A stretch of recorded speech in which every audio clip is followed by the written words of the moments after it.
નમસ્કાર, કચ્છ ભૂમિ ન્યૂઝમાં આપનું સ્વાગત છે। પદ્મશ્રી પુરસ્કારથી સન્માનિત પૂજ્ય આચાર્ય શ્રી ચંદનાજી મહારાજ તાઈમાને ભાવપૂર્ણ શ્રદ્ધાંજલિ। આજે પદ્મશ્રીથી સન્માનિત પરમ શ્રદ્ધેય પૂજ્ય આચાર્ય શ્રી ચંદનાજીને વિરાયતન કચ્છમાં શ્રદ્ધાંજલિ આપવામાં આવી છે।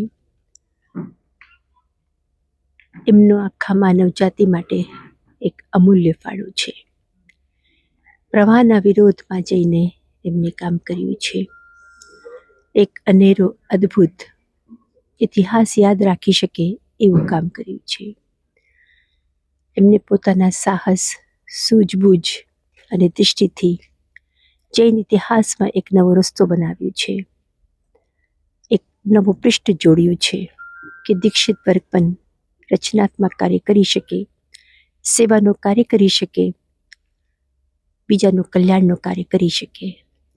અત્યાર સુધીમાં બધા સાધુ સાધ્વી ઉપદેશ કરતા હતા કે સારું કામ કરવું જોઈએ, અને આચાર્ય ચંદનાજીએ આહ્વાન કર્યું કે જે વસ્તુનો આપણે ઉપદેશ કરી શકીએ, જે કામ જે આપણે કહી શકીએ એ પોતે કરી બી શકીએ।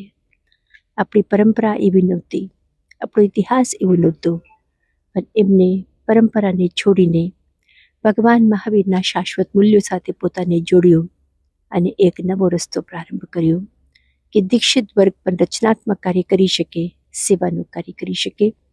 એ 2500 વર્ષના ઇતિહાસની પ્રથમ ઘટના છે જ્યાં સાધ્વીજીઓ રબલ્સમાં કામ કરે, કાટમાળમાં કામ કરે, સ્કૂલ કોલેજીસનું એડમિનિસ્ટ્રેશન કરે, વિદેશ પ્રવાસ કરે, મોટી યુનિવર્સિટીઝમાં વાત કરે।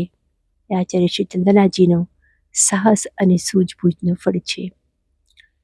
મને ખૂબ વિશ્વાસ છે કે આવનાર સમયમાં સમસ્ત જૈન સમાજમાં એમનું આ વિઝન, એમની દૃષ્ટિ મોટા પાયા પર સ્વીકારવામાં આવશે અને જૈન સમાજ બહુ સરસ કામ કરે છે। અને દીક્ષિત વર્ગ દ્વારા પણ જ્યારે સારુંમાં સારું કામ થશે ત્યારે આખા દેશમાં મહાવીર ભગવાનની અહિંસા, કરુણા, પ્રેમ અને શાંતિનો ફેલાવો થશે। આચાર્યજી તાઈમાં અમારા વચમાંથી ગયા નથી। એમની ઉર્જા, એમનો આશીર્વાદ, એમનો પ્રેમ હંમેશા સાથ રહેશે।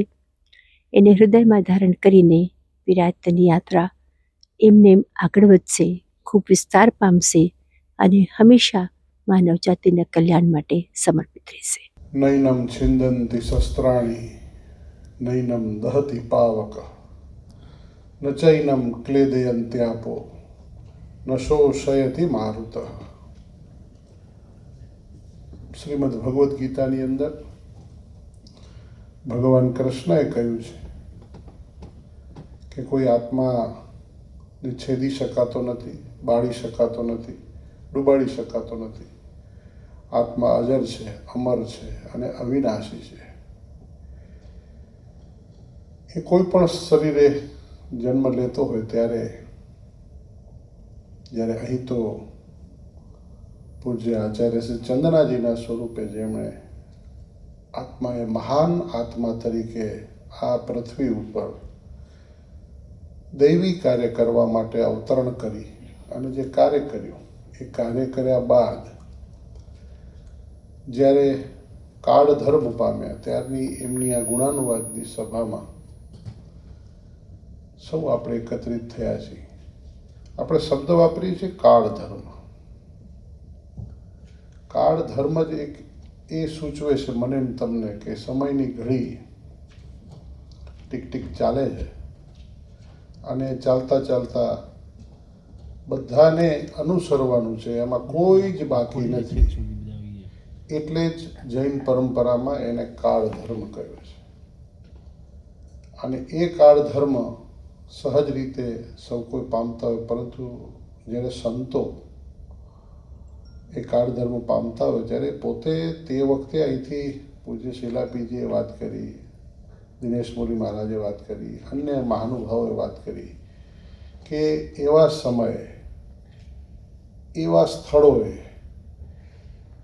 અનેક જાતની વિટંબણાઓની વચ્ચે સમાજની સેવા કરવા માટેનું અને ભગવાન મહાવીરના વચનો ઉપર વિશ્વાસ મૂકી અને કામ કરવા માટે જ્યારે નીકળી પડવાનો વિષય આવે ત્યારે એ સમયે જ્યારે અનેક વિપરીત પરિસ્થિતિઓની અંદર જ્યારે નીકળ્યા અને એ સેવાની સુવાસ વધવા માંડી.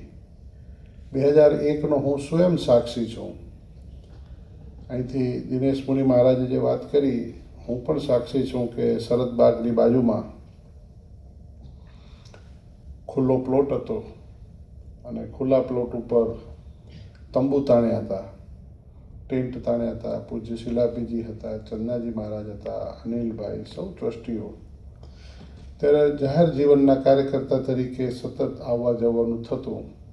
ત્યારે એ સમયે પણ વિરાયતને પોતાનું કાર્ય લોકોની વચ્ચે રહીને, લોકો જે અનેક રીતે સ્તબ્ધ દુઃખી હતા, કેટલાયના સ્વજન ખોવાઈ ગયા હતા, કેટલાયના સ્વજન મૃતપાય થઈ ગયા હતા, કેટલાયના સ્વજન હોસ્પિટલાઇઝ હતા, એ તમામ દુઃખોના જીવોને સંતપ્ત કરવા માટે અને એમને અલગ રીતે એના માઇન્ડને સેટ કરવા માટે, ડાયવર્ટ કરવા માટે, સમાજ જીવનની ગાડી પાછી પાટે ચડાવવા માટે જે એક સોશિયલ એન્જિનિયરિંગનું કામ થયું.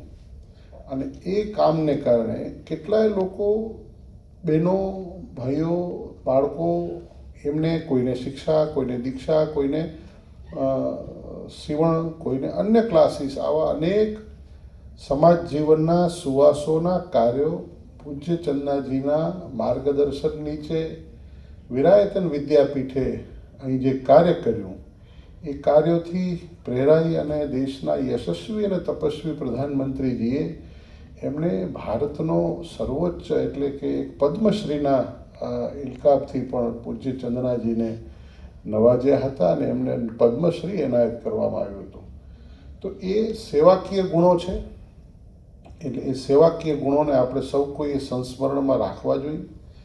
માનવ સહજ તરીકે મને ને તમને બધાને દુઃખ થાય, પરંતુ સંતો સહજ, તમે જુઓ બધા જ સંતોના મોઢા ઉપર ક્યાંય કોઈ આ આનંદનો વિષય છે. ઈશ્વરનું તત્વ ઈશ્વરના તત્વમાં મળી ગયું છે અને એ જે કાર્ય કરવા આવ્યું હતું એ કાર્ય પૂર્ણ કરીને આપણને હજી આવનારા દિવસોમાં, માતાજીએ હમણાં વાત કરી કે આવતા 50 વર્ષ સુધી દરેકે દરેક એકમો કેમ કામ કરશે, કેવું કામ કરશે, એ કાર્યને આગળ વધારવું છે. અહીંયા પણ મહાવીર યુનિવર્સિટીનો સ્થાપના કરીને પાછળ જે મોટું મ્યુઝિયમ બનાવવાની પણ એક કલ્પના માતાજીએ કરી હતી. કારણ કે એક દીક્ષા મહોત્સવમાં મને પણ એકદમ નજીકથી છેલ્લે આશીર્વાદ લેવાનો અવસર મને પ્રાપ્ત થયો હતો. તો આ બધા જે એમના સંકલ્પો છે, એ એમના તપશ્ચર્યાઓનું એટલી બધી તાકાત હોય છે કે એના સંકલ્પો સહજ રીતે પૂર્ણ થતા હોય અને આપણે સૌ કોઈ સમાજ શ્રેષ્ઠીઓ, દાતાઓ, સૌ કોઈ આ સંકલ્પોને સાકાર જનહિત માટે કરતા રહીએ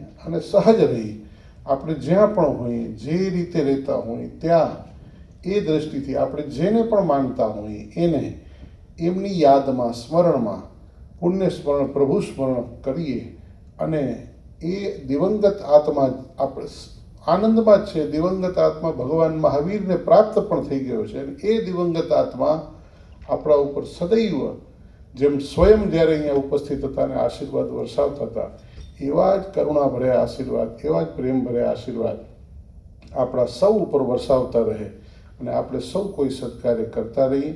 વિરાયતનના સૌ કોઈ સ્નેહીજનો, અનેક હરિભક્તો, સૌને જ્યારે આ દુઃખની લાગણી પહોંચી છે ત્યારે સૌને ભાવથી વંદન કરું છું અને એમને પણ પ્રભુ સ્મરણ કરવા માટે કહું છું.